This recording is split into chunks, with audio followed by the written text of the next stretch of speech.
Tiny black twins beg a billionaire CEO for help, and he instantly bursts into tears. On a freezing winter night, two little girls stop a powerful man outside a glittering charity gala, barefoot, shivering, clutching each other's hands. They whisper, "Please, sir, our mummy's sick. She said you can help."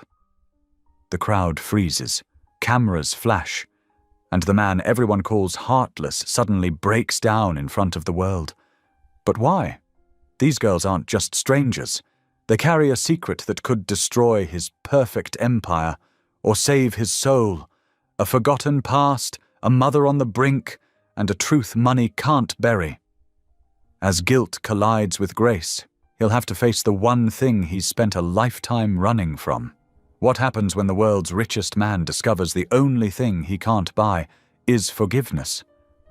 Tell me in the comments where you're watching from right now, and if this story speaks to you, make sure you hit subscribe so you don't miss the next one.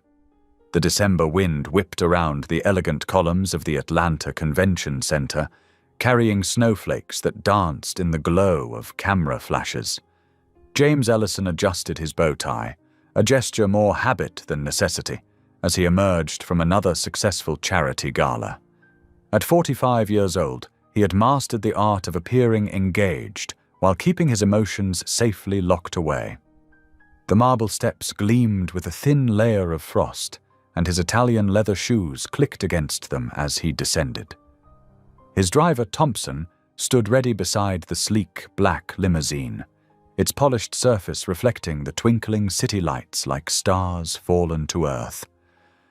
"Mr. Ellison, over here!" The paparazzi called out, their cameras creating a storm of flashes. James offered his practiced smile, the one that graced magazine covers but never quite reached his eyes. He'd perfected it over 15 years of building his real estate empire, a smile that said both everything and nothing at all. The crowd pressed against the velvet ropes, seeking autographs, handshakes, anything from the man Forbes had dubbed Atlanta's golden boy. James nodded politely, already reaching for the car door, ready to retreat into his familiar solitude. That's when he heard it. A small voice, barely louder than a whisper, somehow cutting through the chaos. "Please, mister." James turned, more out of instinct than interest. There, at the edge of the crowd, stood two little girls. Their matching purple dresses were far too thin for the winter chill, and they huddled together like sparrows in a storm. Twins, he realized, though one seemed to stand slightly ahead of the other. Thompson moved forward, ready to usher them away, but something made James raise his hand, stopping him. The girl in front, Grace, though he didn't know her name yet, held out a piece of paper. It was crumpled and worn, as if it had been folded and unfolded many times. "Our mummy's sick," Grace said, her voice trembling but determined. "She said you can help." James found himself taking a step closer, drawn by something in their faces he couldn't quite place. The second twin, Glory, looked up at him with eyes that seemed to peer straight into his soul. "Mommy says you're the man who broke her heart," Glory announced, her words clear and direct in the way only children can manage. The world seemed to stop spinning for a moment. The camera flashes faded to a distant glimmer. The crowd's murmur became white noise. James stared at the girl's eyes, really looked at them, and felt his carefully constructed world begin to crumble. Those eyes, he knew those eyes. The same warm brown with flecks of amber that had once looked at him with love, then later with disappointment and heartbreak. The same eyes that had haunted his dreams for 15 years. Rebecca's eyes. His knees felt weak, and he reached out to steady himself against the car. The girls watched him with matching expressions of concern, their small faces showing wisdom beyond their years. The tears came without warning.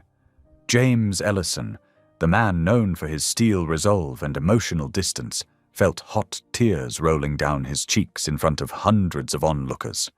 Cameras clicked frantically, capturing the unprecedented moment when Atlanta's most controlled businessman broke down on the steps of his own charity gala. "Sir?" Thompson stepped closer, confusion and worry evident in his voice. "Should I—" But James couldn't respond.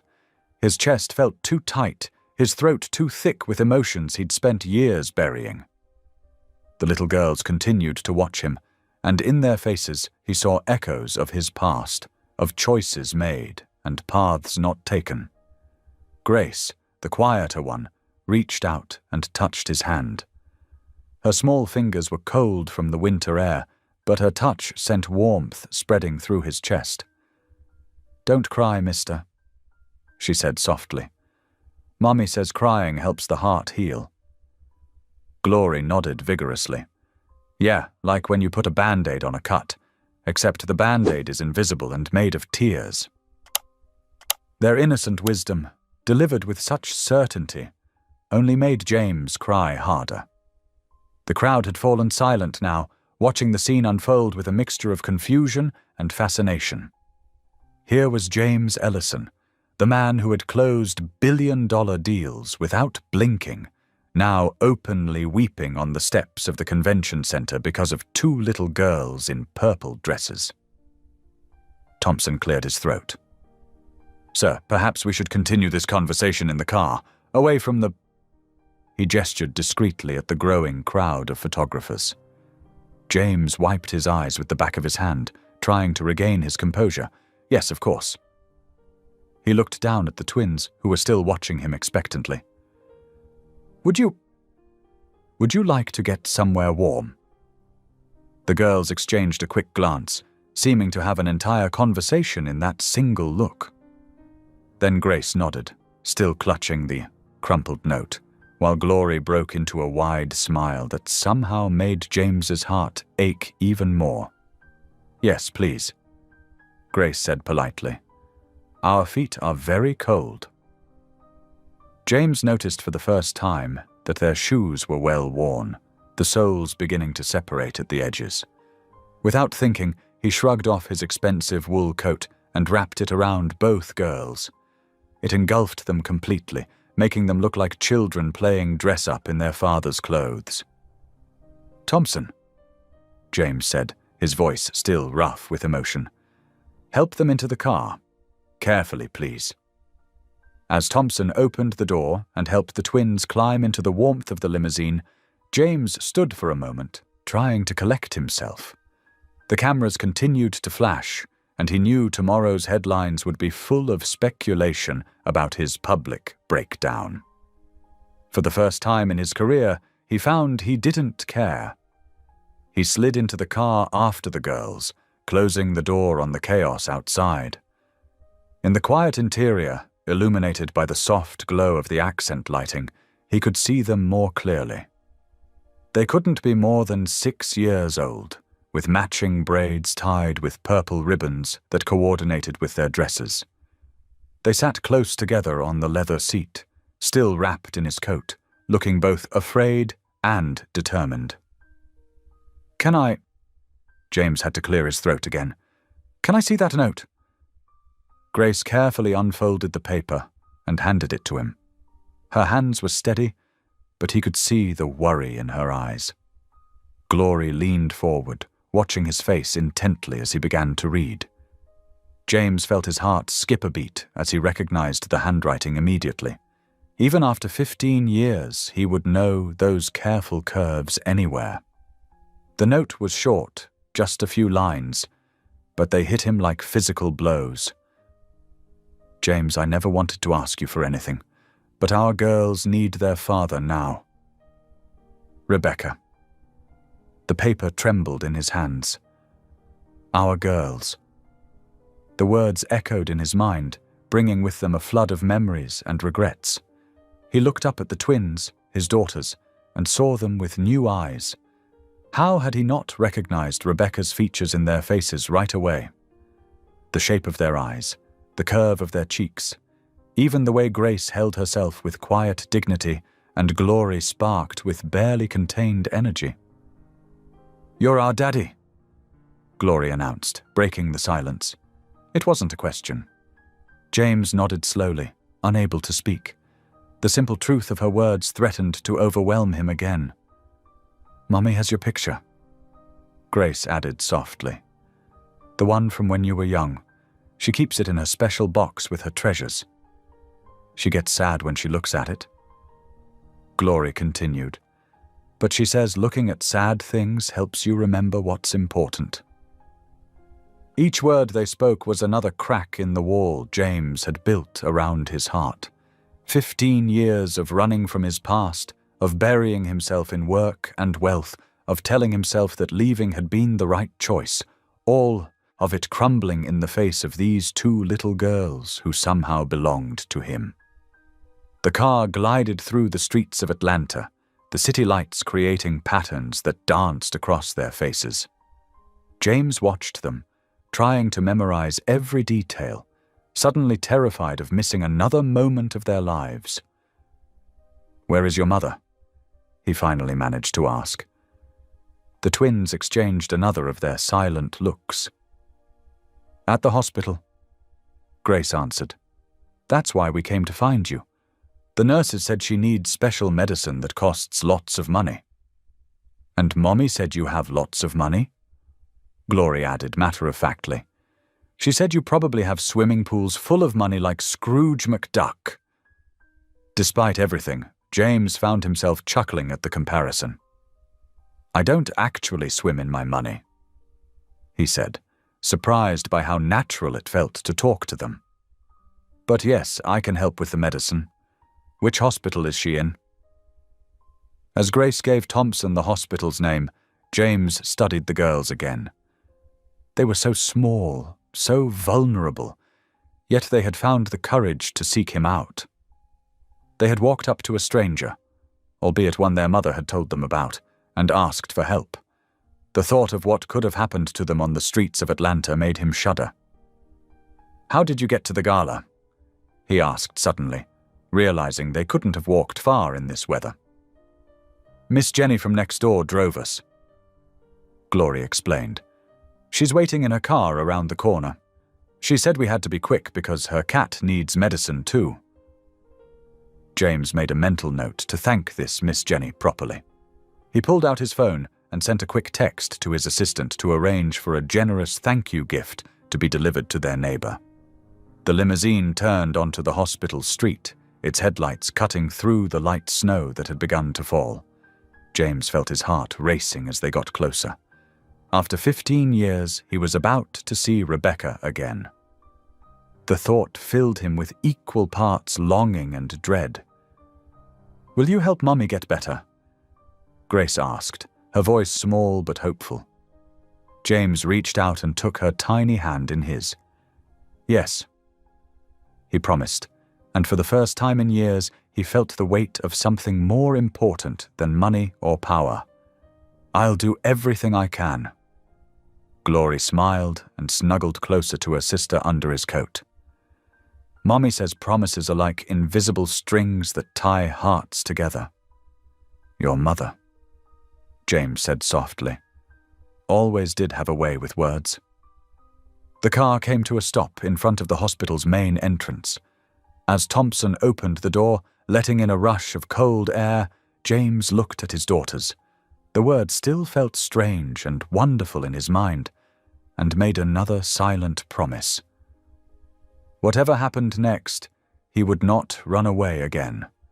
These precious girls had found him for a reason, and this time he would stay and face both his past and his future. They walked into the hospital together, the twins still, wrapped in his coat, their small hands held firmly in his. With each step, James felt the walls around his heart continuing to crumble, replaced by something warmer and stronger. The beginning of love. James's hands trembled as he unfolded the crumpled note. The paper was thin and worn, the handwriting hurried but familiar. His heart skipped a beat as he read the address: Cedar Park Apartments, Building 3, Apartment 312. "Thompson," he called to his driver, his voice tight with urgency. "Take us there, now."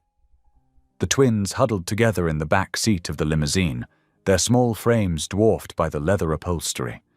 James noticed their worn shoes, the careful patches on their dresses. His throat tightened. How long had they been struggling while he lived in luxury?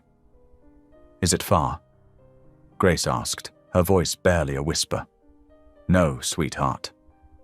James replied, the endearment falling naturally from his lips. "We'll be there soon." The limousine wound through Atlanta's streets, leaving behind the gleaming towers of downtown for a neighborhood that spoke of hard times and harder choices. Cedar Park Apartments loomed ahead, a weathered brick building with flickering exterior lights and crumbling concrete steps. "Third floor," Glory said, leading the way.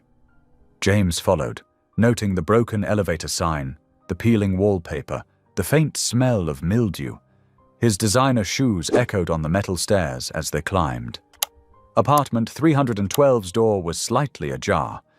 James's heart thundered in his chest as he pushed it open. "Ruby?" he called out. The apartment was small but meticulously clean. Crayon drawings decorated the walls, and a stack of library books sat on a worn coffee table. But what caught his attention was the still figure on the threadbare couch. "Mommy!" the twins cried in unison, rushing forward. Ruby Brooks lay unconscious, her skin ashen, her breathing shallow and labored.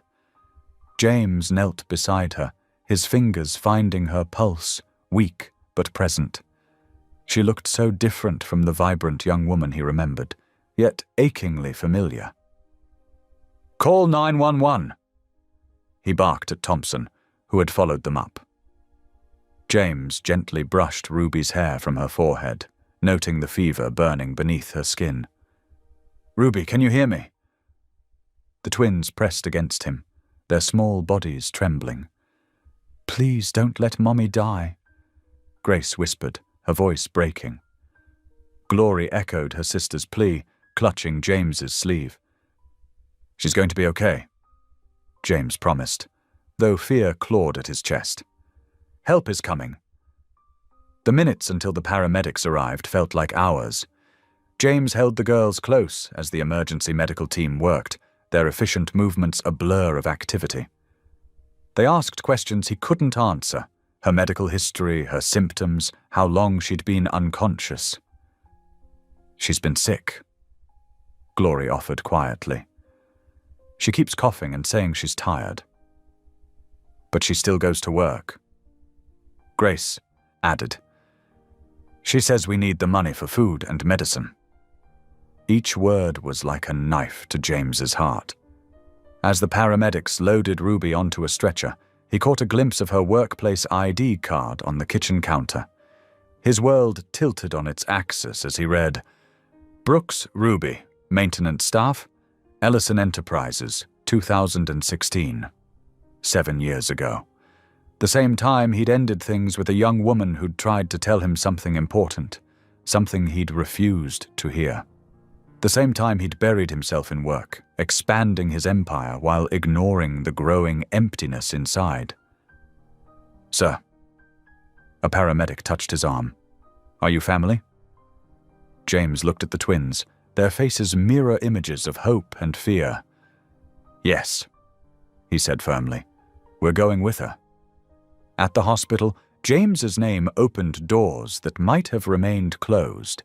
He insisted on a private suite in the best wing, making calls that had specialists arriving within the hour. While doctors examined Ruby, he focused on the girls, arranging for toys, blankets, and food to be brought to the waiting room. "Are you really going to help Mommy?" Glory asked as she clutched a new teddy bear. "With everything I have," James promised. He watched as the girls finally succumbed to exhaustion, curling up together on the waiting room sofa. Someone had brought them soft blankets with cartoon characters, and they looked so small, wrapped in them. Standing there in the quiet hospital corridor, James felt the full weight of his realization crash over him. The timing of Ruby's employment at his company, the girls' age, their familiar eyes. It all pointed to one overwhelming possibility.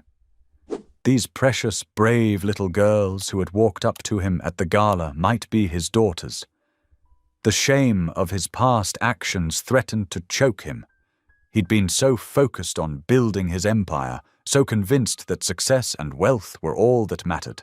He'd dismissed Ruby's attempts to contact him, had his assistant screen his calls, had buried himself in meetings and deals and acquisitions. A nurse approached with a clipboard full of forms. "Mr. Ellison, we need some information about Ms. Brooks." James straightened, his jaw set with determination. "Of course. And I want to be clear. Ms. Brooks is to receive the best care available. Money is no object." As he filled out the forms, his gaze kept returning to the sleeping twins. Grace murmured something in her sleep, and Glory automatically reached for her sister's hand. The sight made his chest ache with a mixture of love and regret. The night stretched on, marked by the quiet beeping of machines and the soft footsteps of hospital staff. James remained vigilant, watching over both Ruby and the girls, his mind racing with memories and possibilities. He'd spent years building walls around his heart, protecting himself from emotional entanglements. But now, as he sat in the sterile hospital waiting room, those walls were crumbling. Tomorrow would bring questions and complications. There would be medical decisions to make, explanations to give, and a past to confront. But for now, James simply watched his possible daughters sleep, memorizing their peaceful faces and making silent promises to do better, to be better, for all of them. The morning sun crept through the hospital window, casting long shadows across Ruby's pale face. James had dozed off in the visitor's chair, his suit wrinkled and his tie loose around his neck. The steady beeping of medical monitors had become a familiar rhythm through the night. A small sound made him stir. Ruby's eyes fluttered open, confusion clouding her features as she took in her surroundings. When her gaze landed on James, her expression hardened. "You shouldn't have come," she said, her voice hoarse but sharp. James leaned forward, relief washing over him. "Ruby, don't." She turned her head away, fingers clutching at the thin hospital blanket. "You already helped enough when you left." The words hit him like physical blows. He deserved them. Everyone. "The girls found me at the charity gala. They brought me your note. I never meant for them to—" Ruby's voice caught.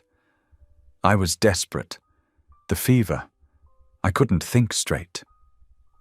A nurse bustled in, checking Ruby's vitals and adjusting her IV.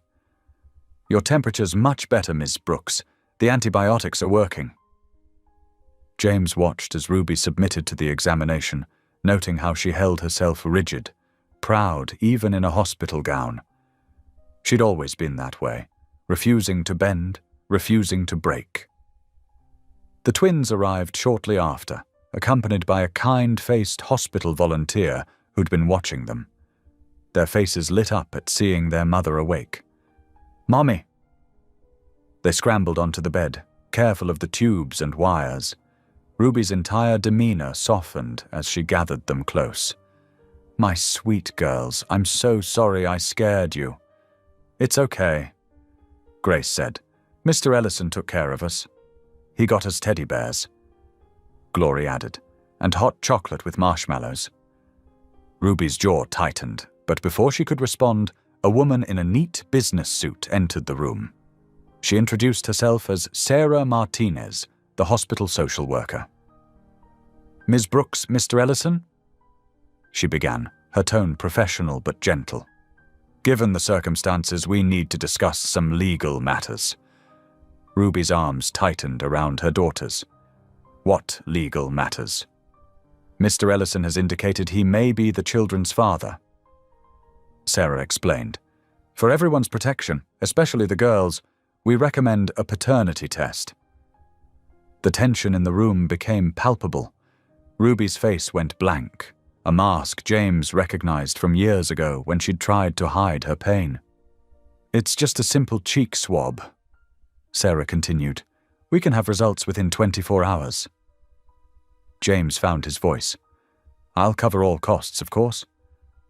"Of course you will," Ruby muttered, but she didn't refuse. The testing process was quick and painless. The girls thought it was funny, giggling as the nurse swabbed the insides of their cheeks. James went last, his hands trembling slightly as he submitted his sample. The next day passed in a blur of medical tests for Ruby, coloring books for the twins, and endless cups of hospital coffee for James. He cancelled meetings, ignored emails, and stayed close by, though Ruby barely acknowledged his presence. When Sarah Martinez returned the following morning, her expression told the story before she spoke. "The results are conclusive," she said, holding out a manila envelope. "Mr. Ellison is the biological father." James sank into a chair, devastation and relief warring in his chest. He'd known, deep down, from the moment he'd seen their eyes, but having it confirmed made everything real in a way he couldn't ignore. "Daddy?" Glory's small voice cut through his thoughts. Both girls stood before him, hope shining in their faces. "Are you really our daddy?" He nodded, unable to speak. They launched themselves at him, little arms wrapping around his neck. "We have a daddy," Grace exclaimed. "A real daddy." James held them close, breathing in the sweet smell of their hair, feeling their tiny hearts beating against his chest. Tears rolled down his cheeks unchecked. When he looked up, he caught Ruby watching them, silent tears streaming down her face. She quickly turned away, wiping at her cheeks with trembling hands. The rest of the day passed in a whirlwind of paperwork and conversations with doctors about Ruby's recovery plan. James insisted on covering all medical expenses and arranging for home care once she was released. Ruby's protests were weak, her illness having sapped her strength. That evening, after the girls had fallen asleep in the reclining chair by Ruby's bed, James found himself wandering the hospital corridors. His feet carried him to the small chapel on the first floor. The space was quiet, peaceful. A few electric candles flickered at the front, casting soft shadows on the walls. James sank into a pew, his head bowing. "God," he whispered, his voice rough with emotion. "I don't know if you're listening. I haven't exactly been a regular visitor." He paused, gathering his thoughts. "But these girls, my daughters, they deserve better than what I've been. Ruby deserves better." Tears gathered in his eyes again. "Please, give me another chance to do something good. Help me make this right." The chapel remained silent, but as James sat there in the dim light, he felt something shift inside him. The hollow space that success and money had never filled began to warm with purpose. He had been given a second chance, and this time he wouldn't waste it. The gentle glow of the electric candles illuminated his face, catching the tear tracks on his cheeks. In this quiet moment of prayer, the billionaire CEO who had everything discovered what he'd been missing all along, the chance to be a father, to make amends, to do something truly meaningful with all he'd been given. The morning sunlight filtered through the hospital window, casting a warm glow across Ruby's bed. Her color had improved since that first frightening night, though dark circles still shadowed her eyes. James stood in the doorway, watching as she helped the twins arrange their breakfast on the rolling table. "Look, Daddy James," Grace called out, waving her spoon. "The nice nurse gave us extra orange juice." The name still caught him off guard. Daddy James. They'd started using it 2 days ago, and each time it sent a wave of emotion through his chest. He stepped into the room, carrying a large gift bag and a takeout container. "I brought something for everyone," he said, setting the items down. From the bag, he pulled out 2 identical stuffed unicorns, their rainbow manes sparkling in the sunlight. The girls squealed with delight, abandoning their breakfast to grab the toys. "They're so pretty." Glory hugged hers tight. "Look, Mommy." Ruby managed a small smile. "What do we say?" "Thank you, Daddy James." They chorused. James then opened the takeout container, releasing the aroma of homemade chicken soup. "And for you, Ruby, from that little place on Highland Avenue you used to mention." Her eyes widened slightly. "You remembered?" "Some things stick with you," he said quietly. Ruby accepted the soup, her fingers brushing his briefly. "Thank you," she murmured, the words carrying more warmth than they had in days. The morning unfolded peacefully. James had cleared his schedule, letting his executive team handle the day-to-day operations. Instead of boardroom meetings, he sat cross-legged on the floor with the twins, helping them build towers with the wooden blocks he'd brought yesterday. "Hiya, Daddy James." Grace giggled as their tower swayed precariously. "Careful now," he cautioned, steadying the structure. "Sometimes slow and steady wins the race." From her bed, Ruby watched their interaction. Her expression was guarded, but James caught moments when it softened, especially when the girls laughed. "You know," she said during a quiet moment when the twins were absorbed in their play, "bringing gifts doesn't make up for 7 years." James met her gaze. "I know that. Do you?" Her voice was low, meant only for him. "Because those little girls have spent every birthday, every Christmas, every scraped knee and nightmare wondering why they didn't have a daddy who loved them." The words hit him like physical blows. "Ruby, And your money can't fix that," she continued. "Your expensive toys and fancy food, they're nice, but they're not what our daughters needed all these years." James set down the block he was holding. "You're right," he said simply. "I can't change the past. I made choices that hurt you, hurt all of you, and I have to live with that.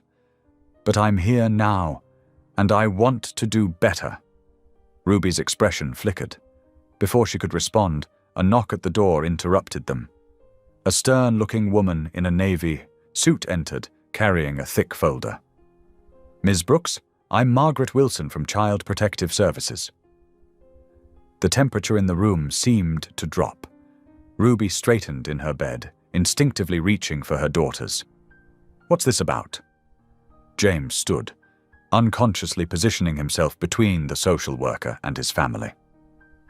Margaret consulted her folder. "We're conducting an assessment of the children's living situation. Ms. Brooks, our records show you're currently unemployed and without stable housing. Combined with your medical condition, I have a home." Ruby protested. "It's just temporary. A month-to-month rental in a building with multiple code violations." Margaret read from her notes. "And no income since your illness began 3 months ago." The twins had stopped playing, sensing the tension. They pressed close to their mother's bed, eyes wide with worry. "What are you saying?" Ruby's voice trembled slightly. "I'm saying that without significant changes in your situation, we may have no choice but to recommend temporary foster placement for Grace and Glory while you get back on your feet." "No!" The word burst from Ruby's throat. "You can't take my babies!" James stepped forward. "There has to be another solution." Margaret turned to him. "Mr. Ellison, while your recent involvement is noted, the children's long-term stability is our primary concern." "Mommy?" Glory's voice quavered. "We don't want to go away." Ruby pulled both girls onto a bed, holding them close. "You're not going anywhere," she whispered fiercely. "I promise." James watched them huddled together, his heart aching. The past week had changed something fundamental inside him. These weren't just obligations or responsibilities, they were his daughters, his family. And Ruby, despite her justified anger, was their mother, the woman who'd raised them alone while he'd buried himself in wealth and work. Ms. Wilson, he said, his voice steady. What exactly would Ruby need to demonstrate to ensure the girls stay with her? Margaret consulted her notes again. Stable housing in a safe neighborhood, reliable income or savings to provide for the children's needs, a support system for childcare during her recovery, medical compliance, and follow-up care. Ruby's face fell with each requirement, but James was already thinking, calculating. How long does she have to arrange this? Given the urgency of the situation, we'd need to see significant progress within 2 weeks. 2 weeks. James looked at Ruby, saw the fear and determination warring in her expression. She'd always been proud, unwilling to accept handouts. But this wasn't about pride anymore. It was about keeping their family together. The rest of the afternoon passed in a haze of worry. James stayed longer than usual, helping distract the twins with stories and games while Ruby dozed fitfully. When evening came, he tucked the girls into their makeshift bed on the reclining chair, their new unicorns clutched tight in their arms. "Daddy James," Grace whispered as he adjusted her blanket. "Yes, sweetheart. Are they really going to take us away from Mummy?" His throat tightened. "No, honey. We're going to make sure that doesn't happen." "Promise." He kissed her forehead softly. "I promise." Later, as Ruby picked at her dinner, she spoke quietly. "I don't want your money, James. I know you don't, but let me help, not for you, for them." She looked at their sleeping daughters, her expression vulnerable in a way he hadn't seen since those early days 7 years ago. "I can't lose them," she whispered. "They're everything to me." "We won't let that happen," James assured her.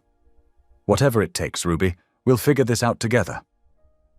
She met his gaze, and for the first time since their reunion, he saw a glimmer of trust in her eyes. It wasn't forgiveness, not yet, but it was a start. A small crack in the wall between them, letting in just enough light to see the way forward. James paced the hospital room that evening, his mind racing through possibilities. Finally, he stopped and turned to Ruby. "I can buy you a house," he said. "Something in a good neighborhood, close to good schools, somewhere safe for the girls."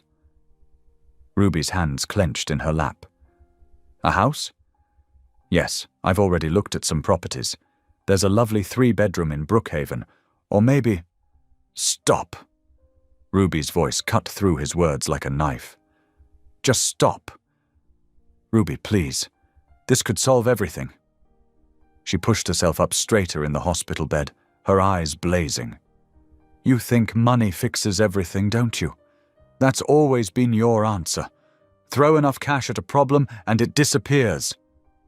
I'm trying to help. You can't buy a family, James." The words exploded from her, sharp with 7 years of hurt. "You can't just walk in here with your wallet open and expect everything to be okay.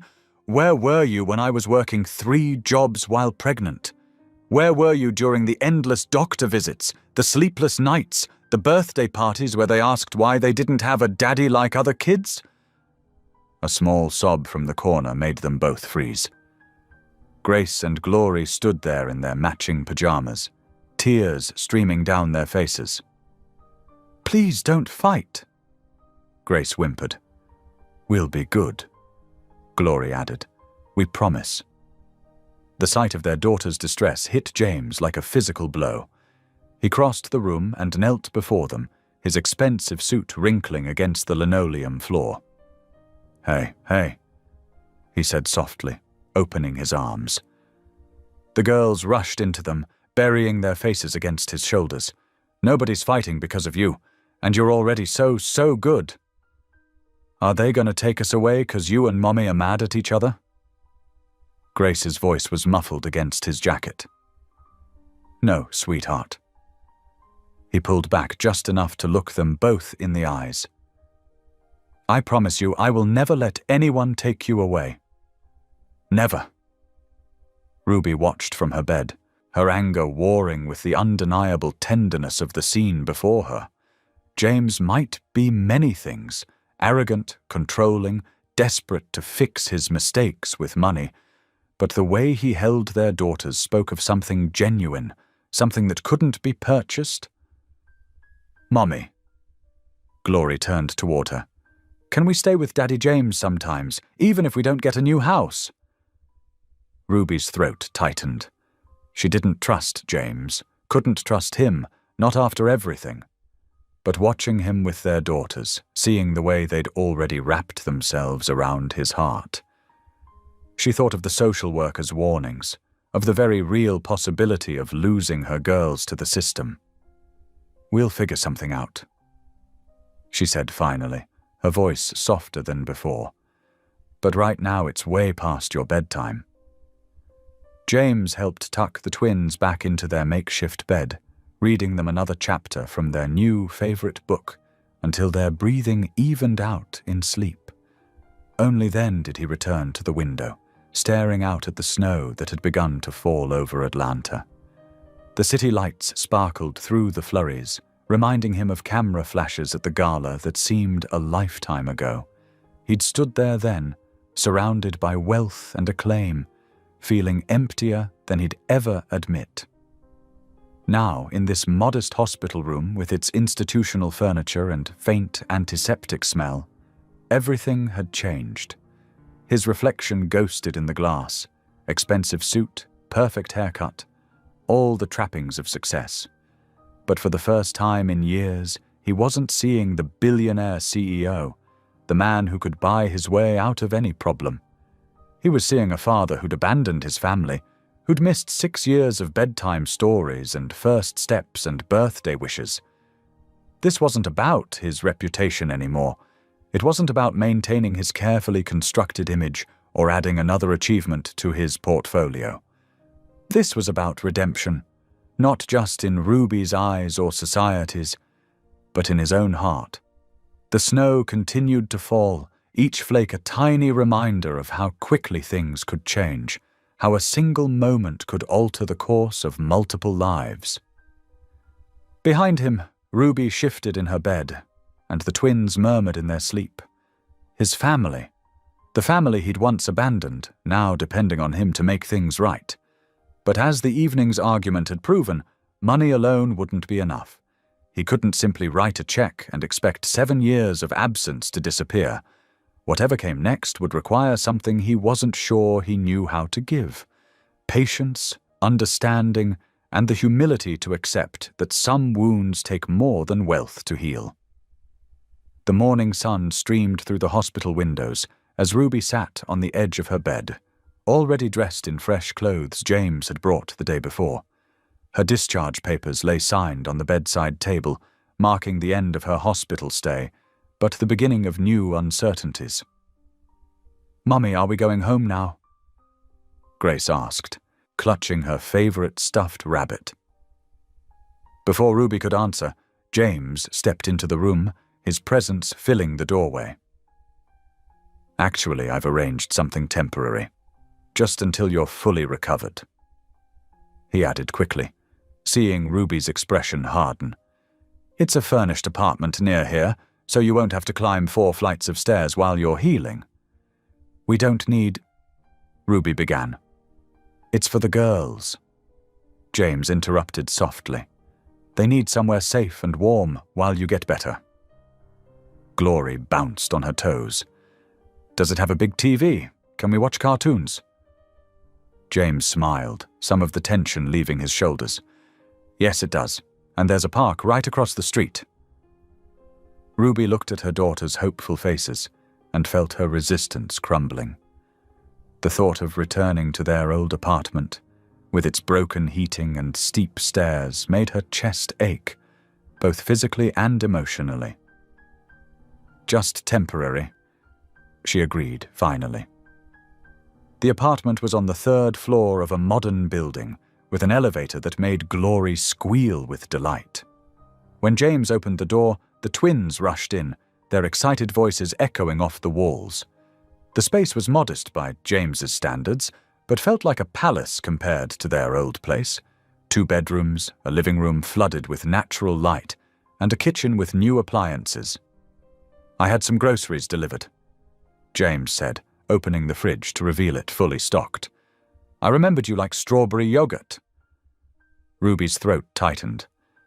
7 years, and he still remembered that small detail.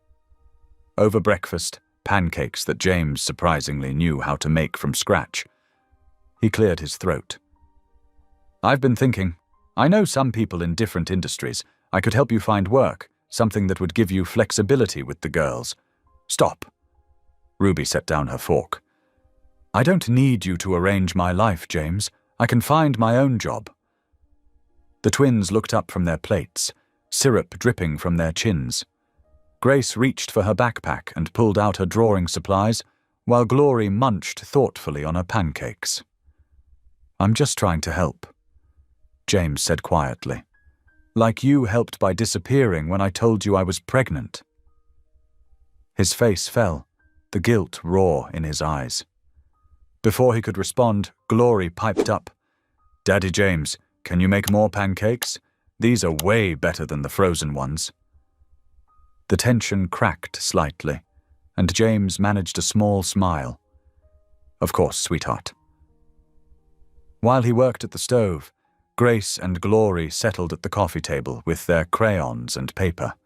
They drew with intense concentration, occasionally whispering and giggling together. When they finished, they proudly displayed their artwork. Stick figures of 4 people, all holding hands and smiling beneath a bright yellow sun. That's you, Mummy, Grace pointed. And that's Daddy James. See, we're all happy. Glory grabbed tape from her school supplies and carefully attached the drawing to the refrigerator. Now it looks like a real home. Ruby watched James stare at the drawing, his hands trembling slightly as he flipped another pancake. The simple artwork seemed to affect him more deeply than any $1,000,000 painting in his office. Days began to pass in a strange, cautious peace. They fell into an unexpected routine. Morning medication for Ruby, followed by short walks to build her strength. James would join them for breakfast before work, then return in the evening with dinner or groceries. He attended every doctor's appointment, taking detailed notes and asking questions Ruby hadn't thought to ask. One evening, while the girls were absorbed in their favorite cartoon show, James's phone buzzed continuously. He silenced it without looking. Shouldn't you get that? Ruby asked. It's just work. Nothing urgent. James Ellison ignoring work calls. The world must be ending. He smiled slightly. Maybe it's being reborn instead. The next morning, his assistant Margaret called in a panic. Mr. Ellison, you've missed 3 board meetings this week. The Tokyo investors are getting nervous, and the quarterly projections— Handle it, Margaret, he interrupted, watching Glory teach Grace a clapping game. Reschedule everything non-essential. But sir, what should I tell them? Tell them I'm dealing with something more important than money. He hung up before she could protest, joining the twins in their game instead. His expensive suit jacket lay forgotten on a chair, his sleeves rolled up as he struggled to master the complicated clapping pattern. Ruby observed from the kitchen, mixing her morning medications with juice. The scene before her was everything she'd once dreamed of. James playing with their daughters, laughter filling the air, a home full of love. But dreams had burned her before. That evening, after the girls were asleep, she found James on the balcony, staring at the city lights. What happens when your guilt wears off, James? She asked quietly. He turned, confusion crossing his face. What? This? She gestured to the apartment, the drawings on the fridge, the toys scattered across the floor. Playing house, playing daddy.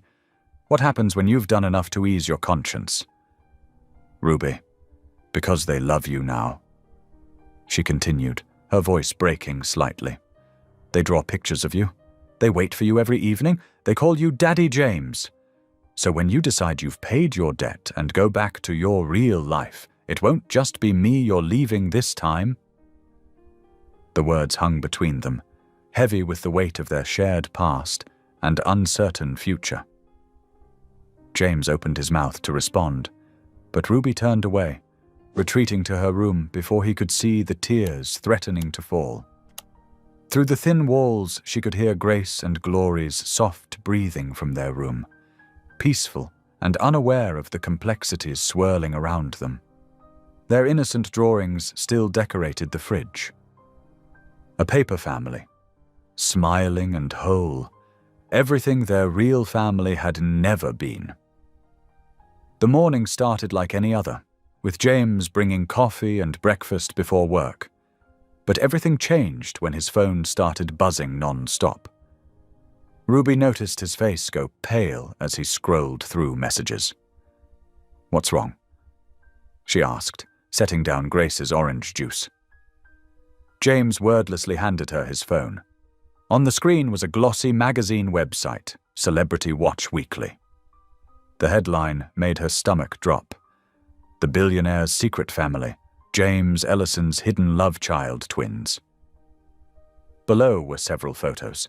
James carrying the sleeping twins from the hospital, Ruby in her wheelchair, even shots of them grocery shopping together. How did they... Ruby's hands shook as she scrolled through the article. It detailed their hospital stay, James's paternity test, and speculated wildly about their past relationship. The writer painted Ruby as a calculating gold digger who'd hidden the children to extract maximum profit. "I'm so sorry," James said softly. "I should have been more careful." Before Ruby could respond, her phone started ringing. Unknown numbers, one after another.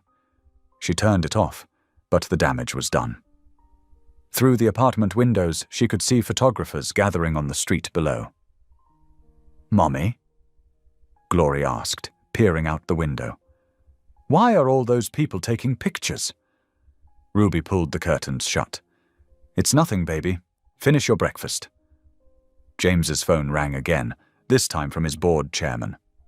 "I have to take this," he said, stepping onto the balcony. Ruby could hear his voice rising.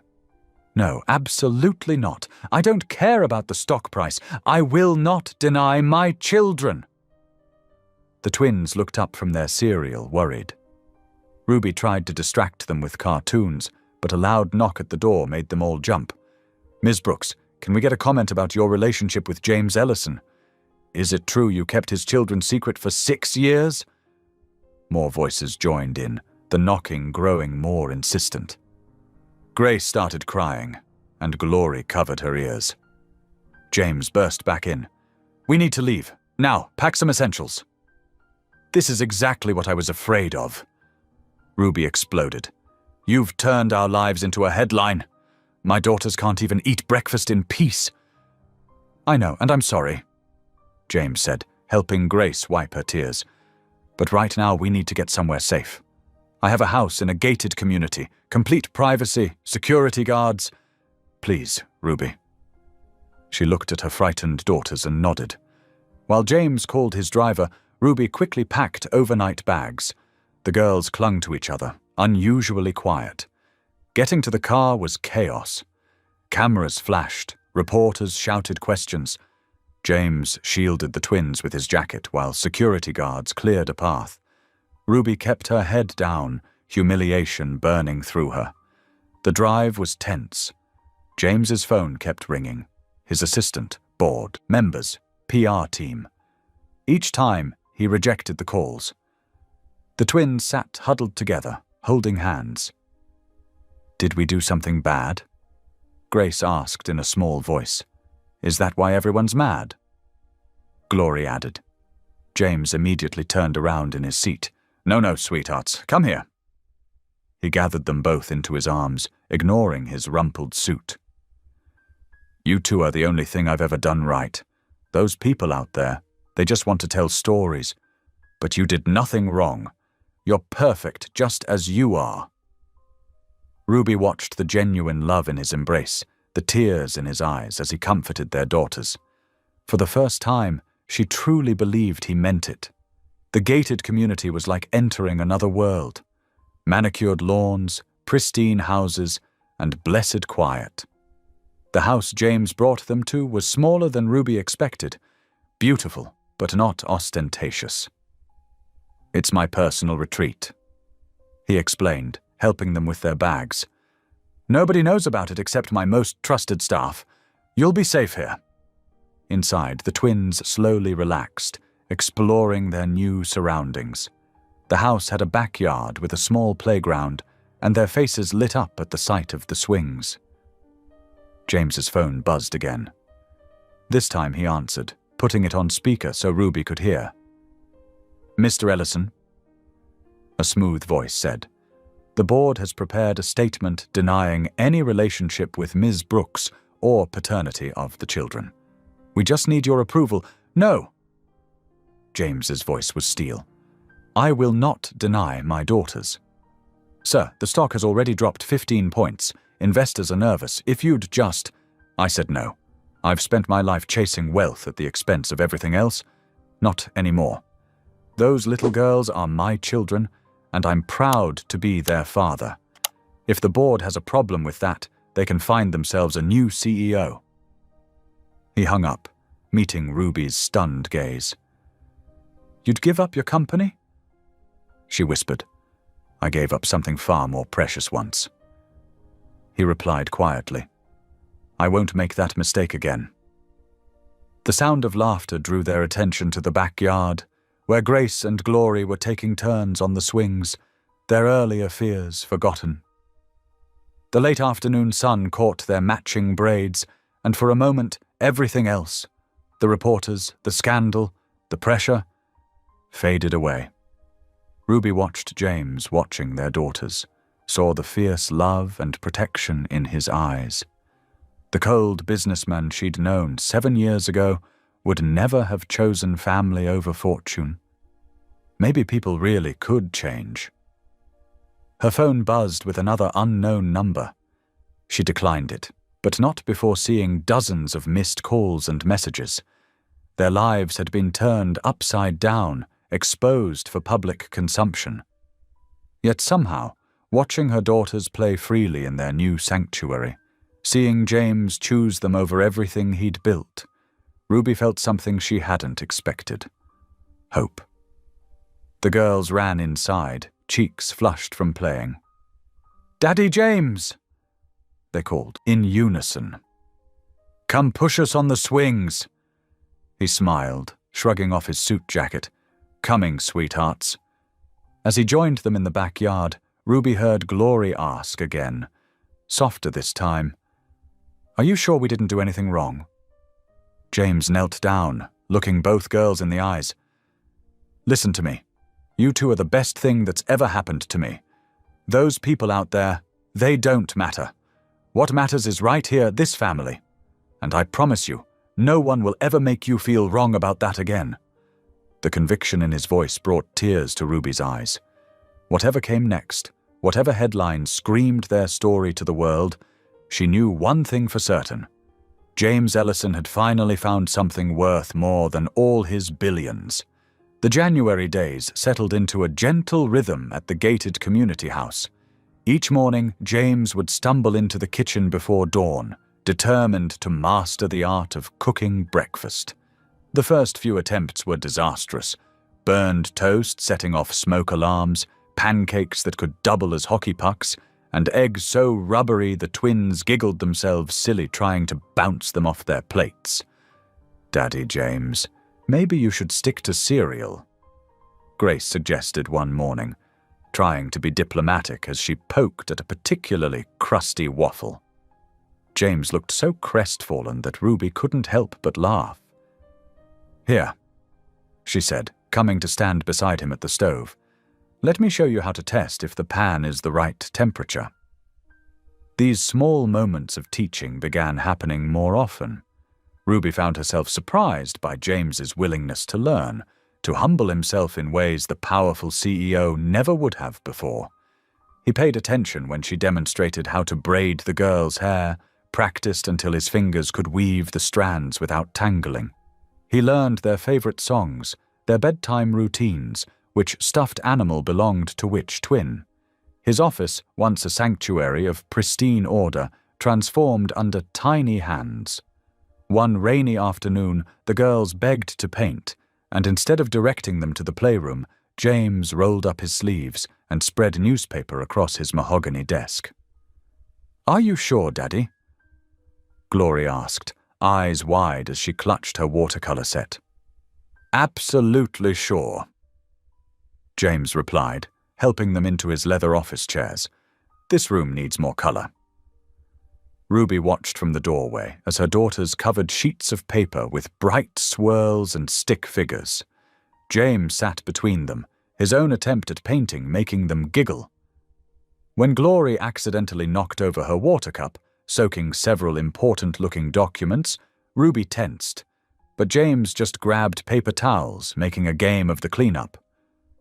"Look, Mummy," Grace called out. "We made handprints." The wall behind James's desk now bore a rainbow of tiny handprints, with names and dates carefully written beneath each one. The sight of such childish art in this formal space made Ruby's throat tight, with emotion. The changes weren't just in the house. Ruby had started working part-time at Sunshine Days Daycare Center, just 15 minutes away. The owner, Mrs. Martinez, had been understanding about Ruby's medical history and the unusual circumstances of her life. The work wasn't glamorous, but Ruby found joy in it, in singing songs with toddlers, in helping preschoolers learn their letters, in earning her own way again. James never complained about the modest salary or long hours. Instead, he adjusted his own schedule, picking up the twins from school on Ruby's workdays, making sure dinner was ready, usually ordered in after his cooking attempts, when she got home tired. The media circus gradually died down as newer scandals caught the public's attention. Sometimes reporters still camped outside the gates, but security kept them at a safe distance. The girls had stopped asking why people wanted to take their picture. Life settled into something almost normal. One particularly cold night, after the twins were finally asleep, a process that required 3 stories, 2 glasses of water, and countless hugs, Ruby found herself wandering onto the back porch. Snow fell in lazy spirals, coating the playground equipment in white. She wrapped her arms around herself, breathing in the crisp air. The door opened behind her, and James stepped out holding 2 steaming mugs. "I thought you might like some tea," he said quietly, offering her one. Ruby accepted it with a small smile, remembering countless nights years ago when they'd shared tea in the break room where she worked as a janitor. He'd been different then, sharper, more focused on conquest than connection. The man beside her now bore little resemblance to that younger version. "The girls asked me today if we could plant a garden in spring," James said, leaning against the porch railing. "Glory wants sunflowers taller than me." "They've never had a garden before," Ruby replied. "Our apartment didn't even have a window box." She paused, watching the steam rise from her mug.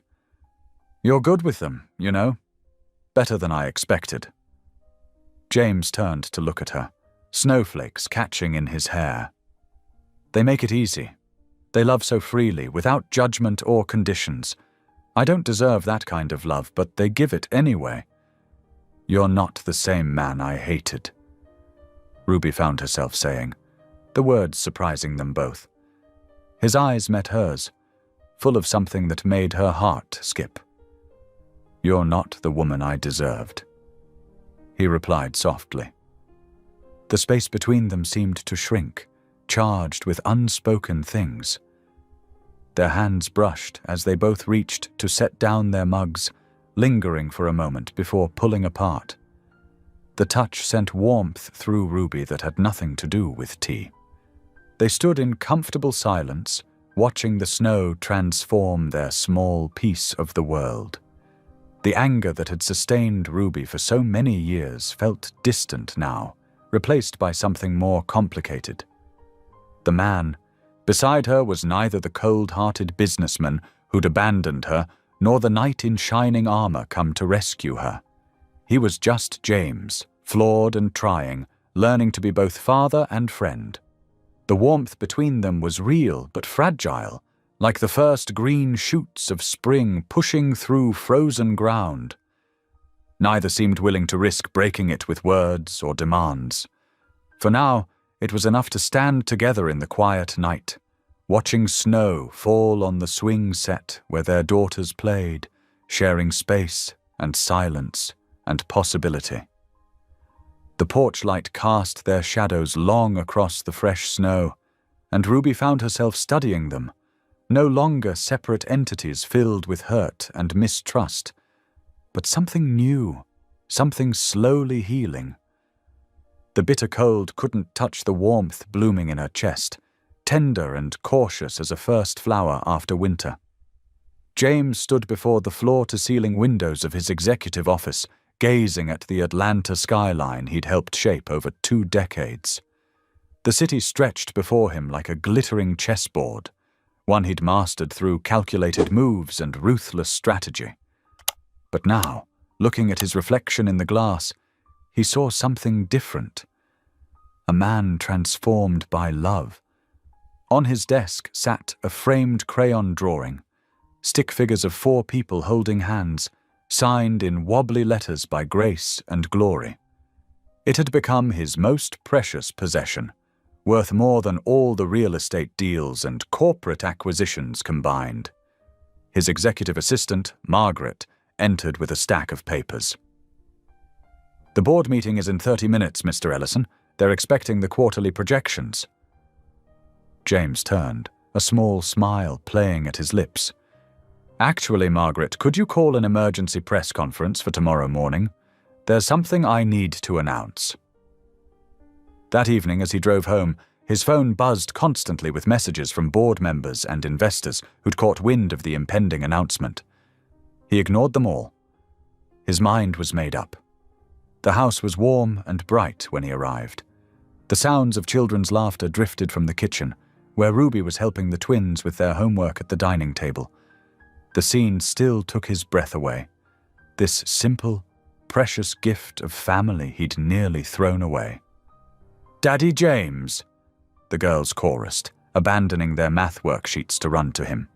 He scooped them both up, their giggles filling the air. Ruby looked up, her eyes questioning. She'd grown more beautiful to him each day, her strength and grace humbling him constantly. "Everything okay?" she asked, noting his early return. "Better than okay," he said, setting the girls down. "I need to talk to you about something important." Later, after the twins were asleep, James and Ruby sat in the living room. The fireplace cast dancing shadows on the walls as he shared his plan. "I'm stepping down as CEO," he said simply. Ruby's eyes widened. "James, you can't." "I can and I will." He leaned forward, his voice passionate. "These past months have shown me what really matters. Money, power, corporate success, none of it fills the empty spaces in our hearts. But watching you, seeing how you've fought to rebuild your life, how you care for our girls despite everything, it's taught me what true strength looks like." He pulled out a folder filled with preliminary plans. "I want to start a foundation.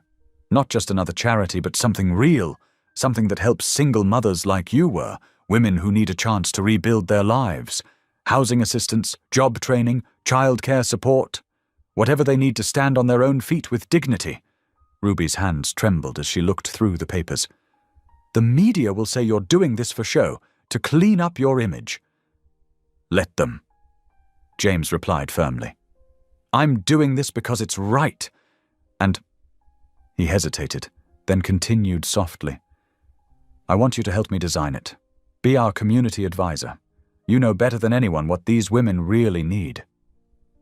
Tears glistened in Ruby's eyes. "You really mean this?" "With all my heart." The next few weeks passed in a whirlwind.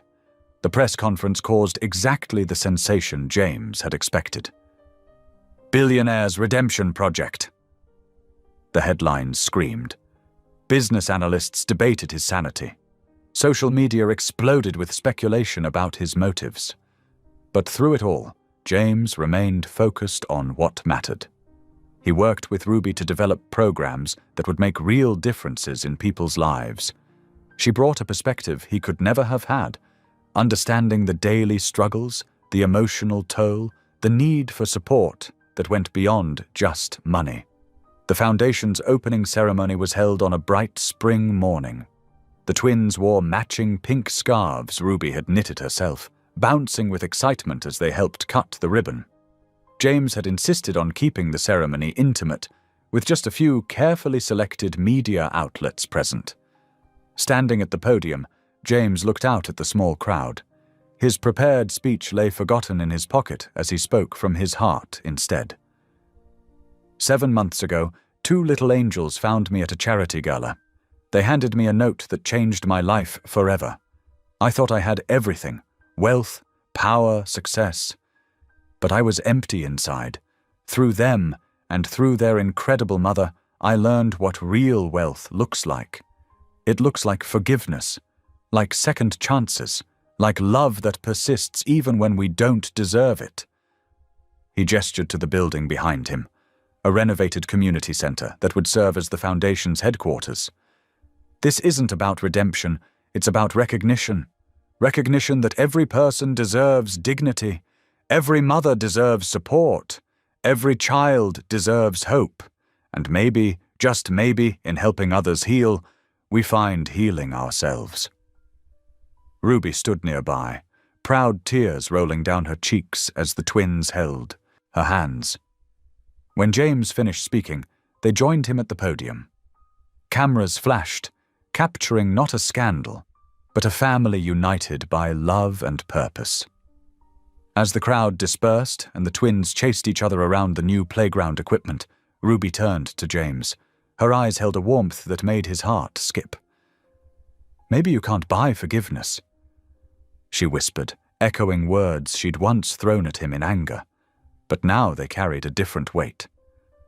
"But maybe you can live like you've been forgiven." James felt something shift in his chest, the last piece of his old self falling away, making room for something new. The man who had once measured his worth in dollars and deals now understood a different kind of currency. The wealth of a child's trust, a woman's forgiveness, a family's love. The foundation would help hundreds, maybe thousands of families over the years to come. But standing there, watching his daughters play while Ruby's hand found his, James knew the greatest transformation had happened within his own heart. The cameras caught that moment too, not as breaking news or social commentary, but as hope made visible, a testament to love's power to change everything. The kitchen was filled with the warm aroma of chicken soup, Ruby's grandmother's recipe that she'd finally agreed to teach James. The twins sat at the dining table, swinging their legs as they colored in their activity books. James stirred the pot, sneaking glances at Ruby, who was setting the table with careful precision. "Smells just like Gran-Gran's," Ruby said softly, a small smile playing on her lips. The past few weeks had been peaceful, with moments like these becoming more frequent. Simple family dinners, shared stories, and laughter echoing through their home. "Daddy James, can we have ice cream after?" Grace called out, holding up her completed drawing. "Only if you eat all your vegetables," he replied, winking at Glory, who was making a face at the bowl of steamed broccoli. Ruby reached for the water pitcher, her hand trembling slightly. James noticed her face had gone pale. "You okay?" he asked, setting down the ladle. "Just a little dizzy," she murmured. "Maybe I should sit." Before she could finish, the pitcher slipped from her grasp, shattering on the floor. Ruby's eyes rolled back, and she crumpled towards the ground. James lunged forward, catching her before she hit the tiles. "Mommy!" The twins screamed in unison, jumping from their chairs. "Ruby! Ruby, can you hear me?" James patted her cheek gently, but she remained unresponsive. Her skin felt clammy and hot to the touch. "Girls, get your shoes on right now," he commanded, trying to keep his voice steady despite the terror clawing at his chest. "We're going to the hospital." Glory grabbed their little Bible from the coffee table, the one they'd gotten from Sunday school last weekend, while Grace helped her sister with her shoelaces. James scooped Ruby into his arms, her head lolling against his shoulder. "Please, God," he whispered. "Please." The drive to the hospital was a blur of red lights and prayer. The twins huddled in the back seat, clutching each other's hands and their Bible, whispering the simple prayers they'd learned in Sunday school. James kept glancing in the rearview mirror, his heart breaking at their frightened faces. Emergency room staff rushed to meet them as James carried Ruby through the sliding doors. "She just collapsed," he explained, his voice cracking. "She had pneumonia a few months ago, but she was getting better." The medical team whisked Ruby away on a gurney, leaving James standing there with two terrified 6-year-olds clinging to his legs. A nurse guided them to a private waiting room, promising updates as soon as possible. Hours crawled by like years. The twins eventually fell asleep in James's lap, exhausted from crying. He held them close, their small Bible pressed between them, and remembered all the times he'd sat in boardrooms, believing he was in control of his world. Now he'd trade every penny he owned just to see Ruby's eyes open again. "I know I don't deserve to ask for anything," he prayed quietly, tears rolling down his cheeks. "But please, God, don't let me lose her again. Not now. Not when we're just learning to be a family. These girls need their mother. And I—" His voice broke. "I need her too." The doctor finally appeared just as dawn was breaking, his face grave. James gently shifted the sleeping twins onto the waiting room couch and stepped into the hallway. "We've identified a severe infection," the doctor explained, his voice low and serious. "It appears to be a complication from her previous illness that went undetected. She's in critical condition, Mr. Ellison. We're starting her on aggressive antibiotics, but her system is very weak." James gripped the wall for support. "But she'll recover, right? Like last time?" The doctor placed a hand on his shoulder. "We'll do everything we can," he said quietly. "But you should prepare for the worst. The next 24 hours will be crucial." James slid down the wall, his legs no longer able to support him. The doctor's words echoed in his head like a death knell. Prepare for the worst. How could he prepare the twins for a world without their mother? How could he face a future where he'd lost Ruby twice, first through his own selfishness? And now— A small hand touched his cheek. Grace had woken up and padded over to him, her sister following close behind. "Daddy James," she whispered, "is Mommy going to heaven?" He pulled them both into his arms, their tears mingling with his own. "I don't know, sweetheart," he answered honestly. "But we're going to pray very hard that she stays right here with us." Glory opened their Bible, pointing to a verse they'd highlighted in Sunday school.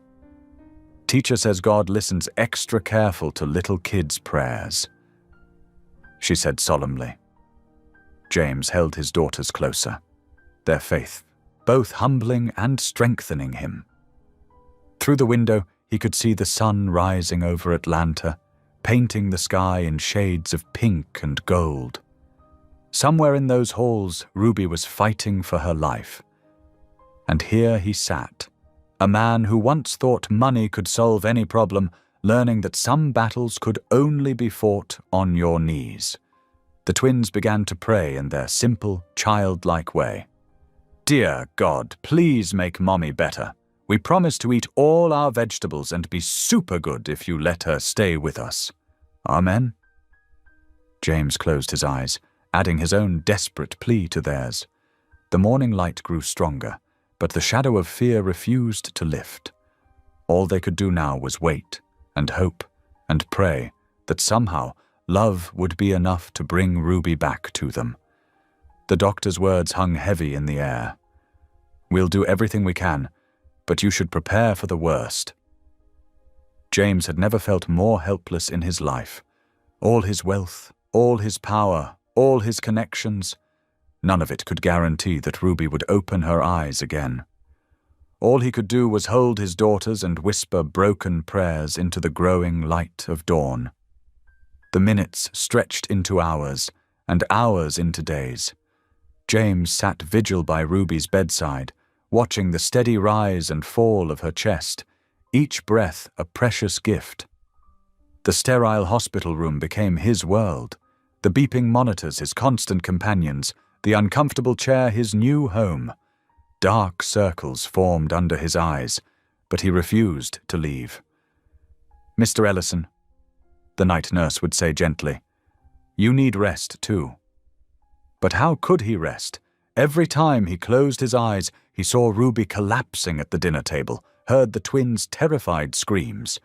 The memory haunted him, a stark reminder of how quickly joy could shatter. Grace and Glory spent their days in the hospital's children's area, watched over by a kind social worker. They'd visit Ruby's room in shifts, their small faces pressed against the glass window before entering. They'd climb carefully onto their mother's bed, mindful of the tubes and wires, and tell her about their drawings or the other kids they'd met. "Mommy, I made you a get-well card," Grace would whisper, tucking her artwork under Ruby's still hand. "And I saved you the red Jell-O from lunch 'cause it's your favorite," Glory would add, her voice wavering between hope and fear. On the third day, James found himself back in the hospital chapel. It was early morning, the same time he'd first prayed here weeks ago. Sunlight filtered through the stained glass windows, casting rainbow patterns on the worn carpet. The twins had insisted on coming with him, their small hands clasped tightly in his. They knelt together in the front pew, the girls' matching dresses rustling softly. Glory, always the more outspoken twin, started first. "Dear God, please fix Mommy. Daddy's crying too much." James's heart cracked at her words. He hadn't realized they'd noticed his tears in the dark hospital room, hadn't known they were worrying about him too. Grace reached up and patted his cheek, her touch impossibly gentle. "It's okay, Daddy James," she whispered. "Teacher says God catches all our tears in a special bottle." The simple faith of his daughters overwhelmed him.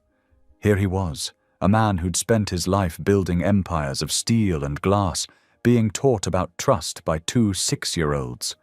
The weight of his powerlessness, his guilt, his fear, it all came crashing down at once. "I can't buy my way out of this," he whispered, his voice breaking. The words echoed in the empty chapel, a confession long overdue. "All my money, all my influence, none of it matters now." The twins pressed closer, their small arms wrapping around him as best they could. James looked up at the cross hanging on the wall, remembering how he'd once thought success could fill the emptiness inside him. How wrong he'd been. "God," he continued, tears flowing freely now, "if you'll heal her, I'll spend the rest of my life helping others find hope too. Not just through the foundation, but with everything I am. I'll be the father these girls deserve, the man Ruby always saw in me." Glory tugged at his sleeve. "What's surrender mean, Daddy? The pastor said it yesterday." James pulled both girls onto his lap, their familiar weight anchoring him. "It means letting go," he explained softly. "It means telling God we trust him, even when we're scared. Like when Mommy lets us jump in the pool and promises to catch us?" Grace asked. "Exactly like that, sweetheart." They sat there in the quiet chapel, 3 hearts beating with the same prayer. James felt something shift inside him, a lifetime of control and self-reliance crumbling away. For the first time, he truly understood what Ruby had meant about living like you've been forgiven. The girls took turns praying in their simple, honest way. They asked God to make their mommy better, promised to be good, and even offered to give up their favorite toys. Their faith was pure, unmarred by doubt or cynicism. James listened, learning from their example. God? Glory added seriously. Please help Daddy James not be so sad, and make him remember to eat his lunch. Nurse Jenny says it's important. Despite everything, James found himself smiling. Even in their own fear, his daughters were trying to take care of him. The love in their little hearts humbled him completely. The morning light grew stronger, filling the chapel with warmth. James held his daughters close, surrendering his need for control, his pride, his fear. In this sacred space, surrounded by the prayers of his children, he finally understood that some battles couldn't be won with money or power. Some victories could only come through complete surrender. They stayed there, the three of them, until the social worker came to take the girls to breakfast. James remained a moment longer, his prayer continuing in silence. The weight of 3 sleepless days pressed down on him, but something else was lifting. The burden of trying to fix everything himself. Back in Ruby's room, he took her hand and whispered, "I'm learning, Ruby. I'm finally learning what really matters." The monitors beeped steadily, a rhythm of hope in the quiet room. James settled back in his chair, still holding her hand, and waited for God's answer to their prayers. The first rays of dawn were just beginning to paint the hospital corridors in soft golden light. James sat in his usual spot beside Ruby's bed, his suit jacket draped over the back of the chair, his tie long since discarded. Dark circles shadowed his eyes from 3 sleepless nights of vigil. The steady beeping of monitors had become a familiar rhythm, almost like a heartbeat. He was just beginning to drift into an exhausted doze when a slight movement caught his attention. Ruby's fingers twitched in his hand. His heart leaped as her eyelashes fluttered, then slowly opened. Those beautiful amber eyes, the same ones their daughters had inherited, focused on him with surprising clarity. "You prayed," she whispered, her voice faint but steady. Not accusatory, not questioning, just a simple statement of fact. James couldn't hold back the laugh that bubbled up through his tears. Relief, joy, and something deeper, something that felt remarkably like grace, overwhelmed him completely. "For the first time in my life," he admitted, squeezing her hand gently. His voice was rough with emotion. "And it worked." Before Ruby could respond, excited squeals erupted from the doorway. Grace and Glory burst into the room, their matching pajamas rumpled from sleeping in the waiting area. Their social worker, Ms. Thompson, stood in the doorway with an indulgent smile, having clearly lost the battle to keep them calm. "Mommy! Mommy!" they cried in unison, practically climbing over each other to reach the bed. James helped them up carefully, making sure they didn't disturb any of the medical equipment. "My babies," Ruby breathed, her eyes filling with tears as she wrapped her arms around them. The girls peppered her face with kisses, chattering excitedly about everything she'd missed. "We prayed really hard," Glory announced proudly. "And Daddy James prayed too," Grace added, even though he didn't know how. Ruby's eyes met James's over their daughters' heads.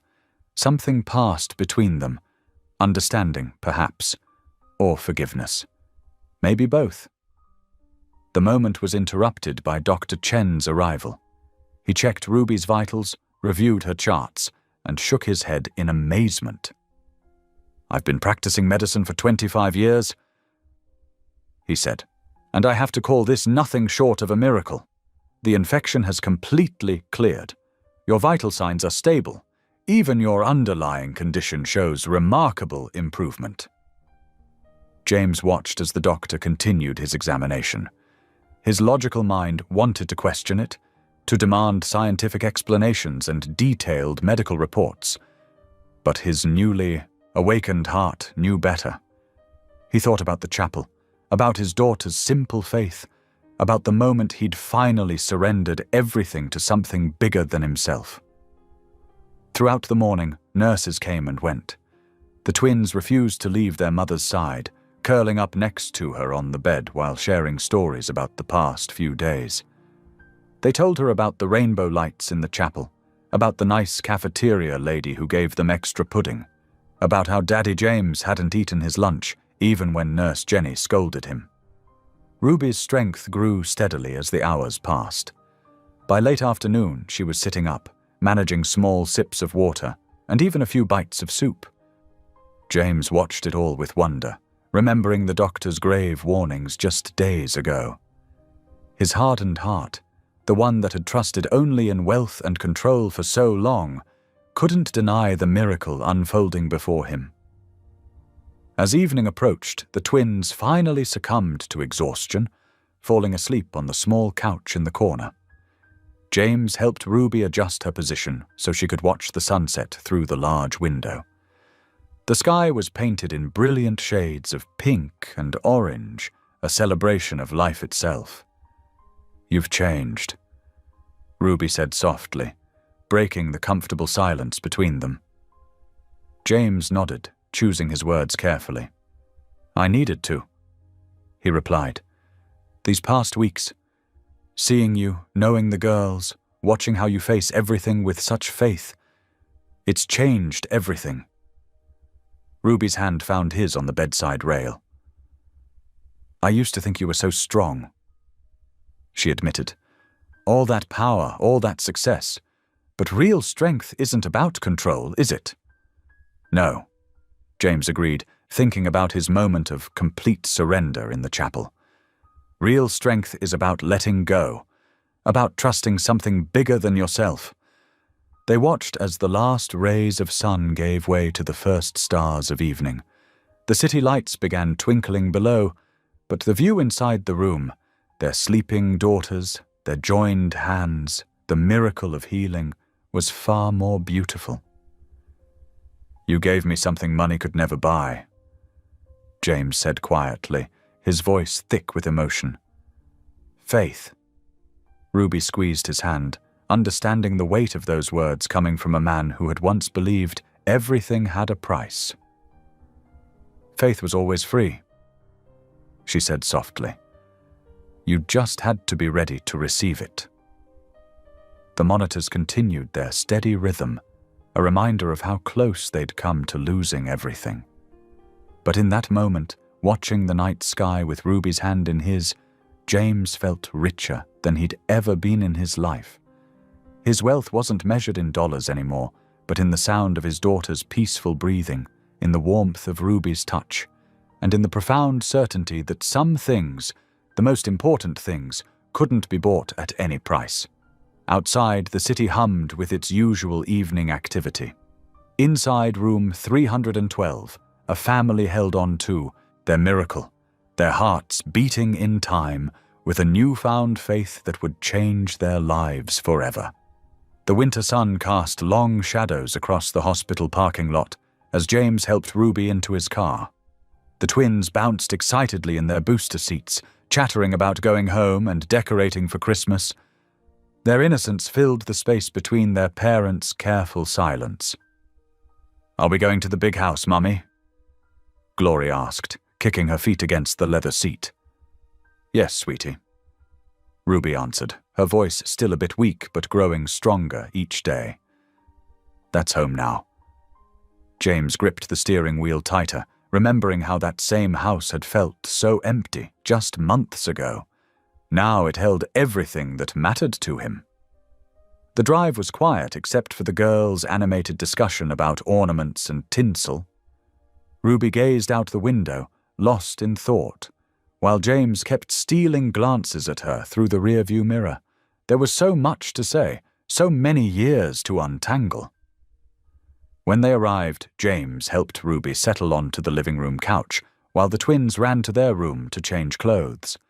The afternoon light streamed through tall windows, warming the space and highlighting the carefully decorated home that had become their sanctuary. "We should talk," Ruby said finally, breaking the delicate silence. Really talk.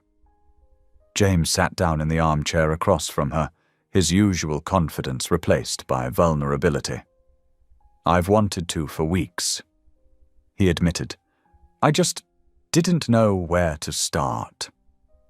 Ruby pulled her sweater tighter around her shoulders. Maybe we start with the truth, all of it. James nodded slowly, his eyes meeting hers. I was scared, he confessed, the words feeling foreign on his tongue. When you told me about the pregnancy, I wasn't ready. I'd built this empire, but I didn't know how to build a family. And I was too proud to chase after you. Ruby added softly. Too hurt to let you know when the girls were born. I prayed for you, though.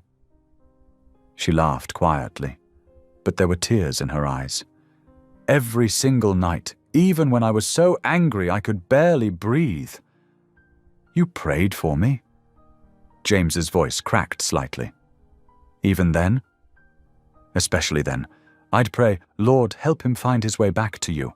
And if it's your will, help him find his way back to us. Ruby wiped away a tear. Sometimes the prayers were more angry than faithful, but I never stopped. James stood up and moved to sit beside her on the couch, careful to maintain a respectful distance. I spent years building skyscrapers, he said, gesturing to the city skyline visible through the window. Bigger and bigger, reaching higher and higher. But I couldn't build the one thing that mattered, a home. And now? Ruby asked quietly. Now I understand that home isn't something you build. It's something you create together, with faith and forgiveness. The twins came rushing back into the room, now wearing matching Christmas sweaters. Can we decorate the tree now? Grace asked hopefully. Please. James and Ruby exchanged glances, a silent understanding passing between them. Yes. Ruby smiled. Let's make this house feel like Christmas. For the next few hours, they transformed the living room together. James brought down boxes of ornaments he'd never used, stored away in the attic for years. The twins exclaimed over every shiny bauble and string of tinsel. Ruby sat in her favorite spot on the couch, directing traffic and untangling lights. Daddy, lift me up, Glory called, holding a sparkly star. I want to put this one way up high. James caught Ruby's eye as he lifted their daughter onto his shoulders. There was no hesitation in Glory's voice when she called him Daddy now, no uncertainty in his response to her request. It felt natural, like a wound finally healing. Grace worked methodically, carefully spacing out the ornaments she hung. Did you have a Christmas tree when you were little, Daddy? She asked. James paused, remembering cold Christmases in his own childhood home. Not often, he admitted, but we're making up for that now, aren't we? Ruby watched him with their daughters, seeing the transformation in his face. The hard lines of the businessman had softened into the warm smile of a father. When Grace brought him a tangled string of lights, he sat cross-legged on the floor with her, patiently working out each knot. I used to think forgiveness was weakness, Ruby said quietly, when the girls were occupied with arranging candy canes. But it takes more strength to forgive than to hold on to anger. James looked up at her, his hand still working with the lights. I don't deserve your forgiveness. That's exactly why it's called grace, Ruby replied. None of us deserve it. We just have to be humble enough to accept it.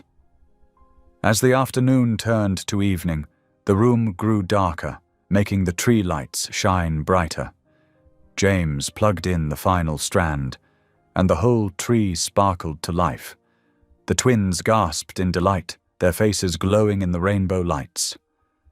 Mummy, look, Grace exclaimed suddenly. Daddy's smiling now. Ruby glanced over at James, catching him in an unguarded moment of joy. Their eyes met, and she couldn't help but smile too. In that moment, she saw not the wealthy businessman who had broken her heart, but the father her daughters needed, the man who had finally found his way home. "Yes, he is," Ruby agreed softly. They sat together in the gentle glow of the Christmas tree, not as a perfect family, but as a forgiven one. The twins curled up between them, content and secure. Outside, the city lights twinkled against the darkening sky, but inside, the warmth of home, real home, filled every corner. James looked around at his family, at the life he'd nearly missed, and felt a peace he'd never known in all his years of success. The greatest gift, he realized, wasn't in the presents that would soon go under the tree, but in the precious second chance he'd been given. The chance to finally build not a house, but a home. The Atlanta spring arrived with a burst of dogwood blossoms and fresh beginnings. On a bright March morning, crowds gathered outside a newly constructed complex in the heart of the city. The Grace and Glory homes stood proudly, not towering like James's previous developments, but warm and welcoming with their 3-story buildings painted in cheerful yellows and soft blues. Ruby Brooks stood at the entrance, her hands steady on the ceremonial scissors. She wore a simple cream dress that made her glow in the morning light. On either side of her, Grace and Glory bounced with excitement in matching floral dresses, their braids adorned with ribbons that matched the buildings. James Ellison stood behind them, his hand resting gently on Ruby's shoulder. Gone was his trademark power suit. Today he wore khakis and a light blue button-down shirt rolled up at the sleeves. The change in his appearance reflected the deeper transformation within. "The Grace and Glory homes," Ruby announced into the microphone, her voice clear and strong, "represents more than just housing. It represents hope, second chances, the belief that every family deserves a safe place to call home." Camera shutters clicked rapidly as Ruby cut the red ribbon. The twins cheered, and James lifted them both up, one in each arm, as reporters captured the moment. Their laughter echoed across the courtyard, genuine and uninhibited. Inside, the buildings felt nothing like the cold luxury towers James used to build. The community center buzzed with activity, children playing, mothers chatting, volunteers setting up for the opening celebration. Murals painted by local artists decorated the walls, depicting scenes of family, growth, and renewal. "Look, Daddy!" Glory pointed to a painting of butterflies emerging from cocoons. "They're changing just like us." James squeezed her hand, touched by her innocent wisdom. "That's right, sweetheart. Sometimes the most beautiful changes take time." Throughout the afternoon, families moved through the spaces, exploring their new homes. Each apartment had been thoughtfully designed with both practicality and comfort in mind. Large windows let in natural light, and built-in shelving provided ample storage. The kitchens, though modest, gleamed with new appliances. As evening approached, the community gathered for dinner in the shared courtyard. Long tables filled with potluck dishes stretched across the space. Ruby moved among the residents, listening to their stories, offering encouragement and sharing her own journey. "I never thought I'd be standing here," she admitted to a young mother who cradled a sleeping infant. "But life has a way of surprising us with blessings we never expected." James worked alongside volunteers, serving food and carrying chairs. He noticed how some residents still looked at him with uncertainty, the billionaire in their midst. But then Grace would run up for a hug, or Glory would call out, "Daddy!" and the barriers would soften. During dinner, Ruby took the microphone again. The setting sun painted the sky in shades of pink and gold, casting a gentle light over the gathered families. "When I was at my lowest," she began, "I thought hope was a luxury I couldn't afford. But hope found me anyway, through my daughter's faith and through unexpected grace." She glanced at James. Sometimes the people we think have hurt us the most become the ones who help us heal. James listened from the back of the crowd, his heart full. He remembered the cold corporate boardrooms, the endless pursuit of profit, the emptiness of success without purpose. Now, watching children play on the new playground equipment, hearing mothers discuss job training programs, seeing fathers helping with homework in the study center, he understood what real wealth looked like. As the evening wound down, the twins led a group of children in an impromptu dance performance. Their joy was contagious, spreading through the courtyard like ripples in a pond. James found himself standing beside Ruby, watching their daughters twirl and laugh. "You've built something beautiful here," Ruby said softly. "We built it together." James corrected her. "All of us." They watched as more families joined the dance, the courtyard becoming a celebration of new beginnings. The Grace and Glory Homes wasn't just a building project, it was redemption in motion, a living testimony to the power of forgiveness and second chances. As night fell, the courtyard lights came on, creating a warm glow that felt like home. James looked around at the community they'd created, not a monument to wealth, but a sanctuary of hope. In the faces of every family there, he saw reflections of his own journey from darkness to light. The grand ballroom of the Atlanta Ritz-Carlton sparkled with Christmas lights, transformed into a winter wonderland for the Grace and Glory Foundation's annual gala. Crystal chandeliers cast warm light over elegant tables draped in white linens, while delicate snowflakes crafted from silver paper danced from the ceiling. James Ellison adjusted his bow tie, remembering how exactly 1 year ago he'd stood in this same room feeling empty despite his wealth. Now, watching Ruby help their daughters prepare for their performance, his heart felt full to bursting. Grace and Glory, dressed in matching red velvet dresses with white sashes, fidgeted backstage. Their dark curls had been carefully styled into festive ribbons, and their patent leather shoes clicked against the polished floor as they practiced their steps one last time. "Are you nervous?" Ruby asked, straightening Glory's sash. "Nope," Glory declared with her characteristic boldness. "Jesus is watching, so we're gonna sing extra good." Grace, quieter but smiling, squeezed her sister's hand. "We practiced lots and lots." The lights dimmed, and a spotlight illuminated the stage. James took Ruby's hand as they moved to their front row seats. The twins stepped onto the platform, their small figures casting long shadows across the hushed audience.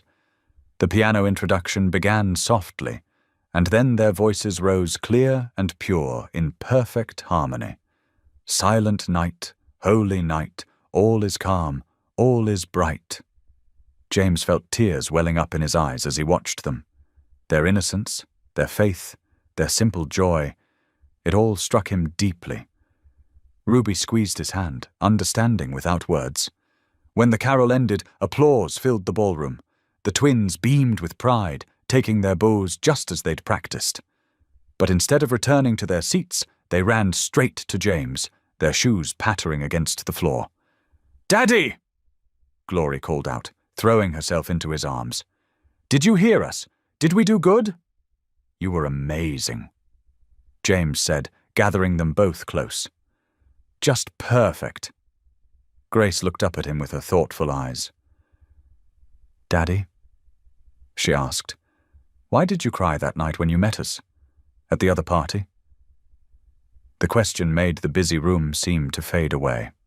James knelt down to their level, just as he had done so many times over the past year, but this time his heart was full of certainty rather than fear. "Because," he said softly, smiling at them, "when I looked into your eyes, I saw God's mercy. I saw his forgiveness, even though I didn't deserve it." Glory tilted her head. "What's mercy mean?" "It means getting something good when you've done something wrong." Ruby explained, joining them and placing her hand on James's shoulder. "Like when Daddy found us again. That was God's mercy." The twins considered this, then Glory nodded decisively. "God's really smart," she declared, making them all laugh. Around them, the gala continued. Music played, people chatted, servers moved quietly between tables, but in their little circle, time seemed to stand still. Snow fell softly outside the tall windows, each flake catching the light like a tiny star. James stood, lifting Grace into one arm, while Glory held tight to his other hand. Ruby stepped closer, and they naturally formed a circle, holding each other close. The warmth of their embrace seemed to radiate outward, creating a bubble of peace in the midst of the celebration. In that moment, James realized that this simple act of holding his family was worth more than all the wealth he'd ever accumulated. This was what real success felt like. Not the cold triumph of closing a deal, but the warm certainty of belonging. Looking at their faces in the soft light, Ruby's gentle smile, Grace's thoughtful eyes, Glory's infectious grin, James saw not just his family, but living proof that no life was too broken for Grace. Their laughter mingled with the music, their love illuminated by the Christmas lights, creating a picture of peace that felt both miraculous and completely right. Thank you for being here. If something in this story stayed with you, I'd love to see you again. Subscribe, and tomorrow I'll bring you another story crafted with heart.